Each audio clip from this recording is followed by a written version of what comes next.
இப்போ இங்க புதையலுக்கு பக்கம் வந்துட்டோம். முடிஞ்சா ஃபர்ஸ்ட் செகண்ட் தேர்டு எல்லாம் கேட்டு தாண்டி புதையல் கிட்ட வந்துட்டோம். இங்கதான் இருக்கு புதையல்.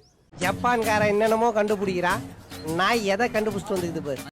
தட்டுக்கடை வைக்க அப்புறம் இல்லைன்னா சொல்லக்கூடாது என்கிட்ட.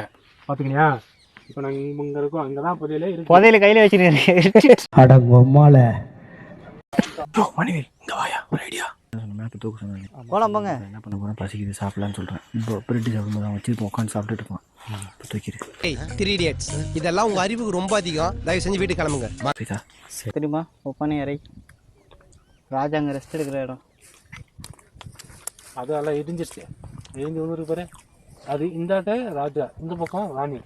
அந்த சென்டர் கேப் இருக்குது பார்த்தியா, அதில் தான் ராஜா ராணி போய் மீட் பண்ணிட்டாரு. நான் சொல்லி நிறுத்துக்கலடா, அவன் நிறுத்துற லூசுக்கு மட்டும் வந்துக்கிறேன். பாத்தியா அப்படி உட்காந்து நாட்டோட ரகசியத்தை எப்படி, ஆமா இப்போ எதிரிங்கெல்லாம் வந்தா எப்படி நாட்டோட ரகசியமா இல்லை, அவங்க ரகசியமா இருக்குது. நீ சொல்றதை பார்த்தா சொல்ற வரைக்கும் கேடுங்க பாஸ். ஒரு ப்ளோவில் போனா இப்படி டிஸ்டர்ப் பண்ணாதீங்க பாஸ். சொல்லுங்க சொல்லுங்க சொல்லுங்க. இதெல்லாம் யாரா உன்கிட்ட கேட்டா, யாரா நீ? அதே தான். அதாவது வந்து ராஜா அந்த சொந்த ஊரில் போய் ராணி கிட்ட ரகசியமா பேசுவாரு. அது ராணிகிட்ட எதுக்கு ரகசியம்? ராணிகிட்ட தான் நிறைய ரகசியம் இருக்கு. வைஃப்ட்டு என்ன ரகசியம்? தூத்துக்குடி கொத்தனார். தூத்துக்குடி கொத்தனார்